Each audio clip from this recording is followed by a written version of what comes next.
This is me in all my scrawny glory. Thanks for having a look at my YouTube. This is an exercise regime that I worked out probably about 15 years ago, and I call it complete movement because basically I'm going through all the possible sequences of reaching my arms in all possible directions. Now the idea behind this is that we need to become familiar with all of our options. Now this is important in the sense that we are movement creatures, and we've always been movement creatures. It's part of what we've come from. And if people in ancient times hurt themselves, then they needed to recover in certain kinds of ways, and that was the way I originally discovered this, recovering from a really bad torn muscle in my shoulder. And so if we were living in an ancient society and we were injured, we'd need to recover completely, and we need to invent some kind of sequence of movement, and this is basically it. Being able to punch in all directions, or you can be reaching in all directions, you can be pointing in all directions, it doesn't really matter. Now there are possible variations on the sequences. The important thing is that you go through all these possible sequences, so there is no movement that is unfamiliar. Every muscle, every ligament, every tendon, every bone, the centre of gravity is reinforced. You're basically training yourself to be a martial arts warrior in some kind of sense, because in the ancient times, if you weren't able to fight, if you weren't able to hunt, if you weren't able to sort of do your gathering of food, you weren't able to sort of play with your children, all of those kinds of things, muscle-wise, movement-wise, you'd have to do something. You'd have to get yourself back in order. So you can see this is you can see two variations here in the actual kicking exercises. One is when I'm spinning around and kicking in the same direction. One is when I'm staying in the same position and kicking all directions. Now, kicking with the heel, kicking with the dorsum of the foot, there are the two main sort of well, attack and defense kinds of positions that movements that we can actually have. And the heel in particular is the most powerful of all possible movements that we can do, because we don't hurt ourselves when we kick something with our heel. The shoulder shrug exercises, well, that's just for loosening up all of the muscles and the tension that we get in our shoulders and stuff. And you can see I'm going through all these possible movements here. They're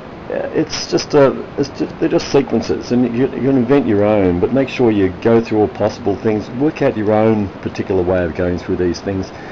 In this video, like, it's only 6 minutes or something, and I go through a range of things, and there are a whole lot of other kinds of ranges of things. I do chin-ups and other kinds of things as well to maintain my upper body strength.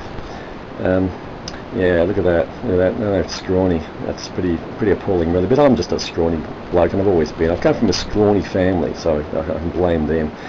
These broadsword exercises, you can see that a lot of these kinds of movements are relevant in various kinds of sports. There's golf in there, there's cricket in there, there's baseball in there, there's all of these possible movements. There are different kinds of hand holds you can use. Sometimes I do this with a baseball bat as well, just to exaggerate the kind of club wielding kinds of things that our ancestors needed in order to survive. There we go, covering all of those possible directions. And so the theory is that there's a part of our brain that knows what we are as a movement identity, and we need to become totally familiar with that. So if something happens around us, we don't have to invent something. We can actually sort of say, well, I can just suddenly pull this one out of a known repertoire, and I can catch what is falling. I can catch myself from tripping over, and if I do stumble, I can catch myself. Oh, look at this. This is really bizarre. This is my Irish dancing kinds of thing. So again, it's coordination. It's understanding your center of gravity, your options. Yeah, look at that. Yeah, weird stuff. Yeah, but it's important. And there's this particular sequences of umpires of movements and stuff, but there's other ones as well. There's ones where I actually run in 5 different directions, backwards and forwards as well. You can see I'm walking in these directions, I'm running in these directions. You can do these fast, you can do them slow. Make sure you do them once a week if you're just trying to maintain your health. If you're trying to recover from some kind of injury, then you might need to do something a bit more spectacular perhaps, and do them once a day.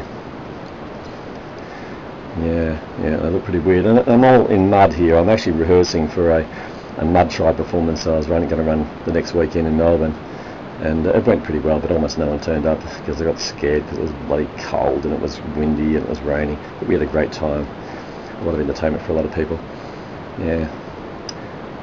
This is all happening in my hay enclosure, so it's a walled, enclosed area that I've made out of about 330 bales of hay about 7 years ago.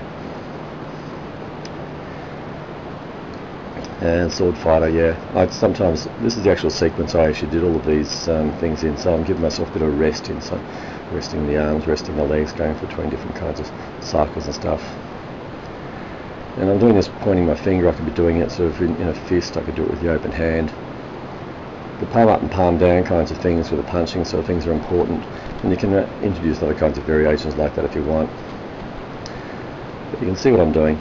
I'm defining my whole range of possibilities as movement goes. Doesn't matter if you make mistakes. You just move on. There's nothing important about this. But try and get out of this whole notion of needing to go to the gymnasium to actually sort of train yourself up into being fit. Try and get away from the whole idea of having a personal trainer kind of sort of do the drill sergeant kind of thing and force you to become fit, because a lot of those exercises are not relevant to what we are. They're just sequences of muscle building kinds of things rather than giving you a sense of well-being and of knowledge of what you are as a movement creature. But a lot of my ideas about this have really come from my work as a medical imaging technologist, where I have x-rayed 110,000 people. They were all in pain, they were all sick, but my knowledge of body and movement is pretty profound, and I hope you get inspired by this and do some of this work yourself. Yeah, thanks very much.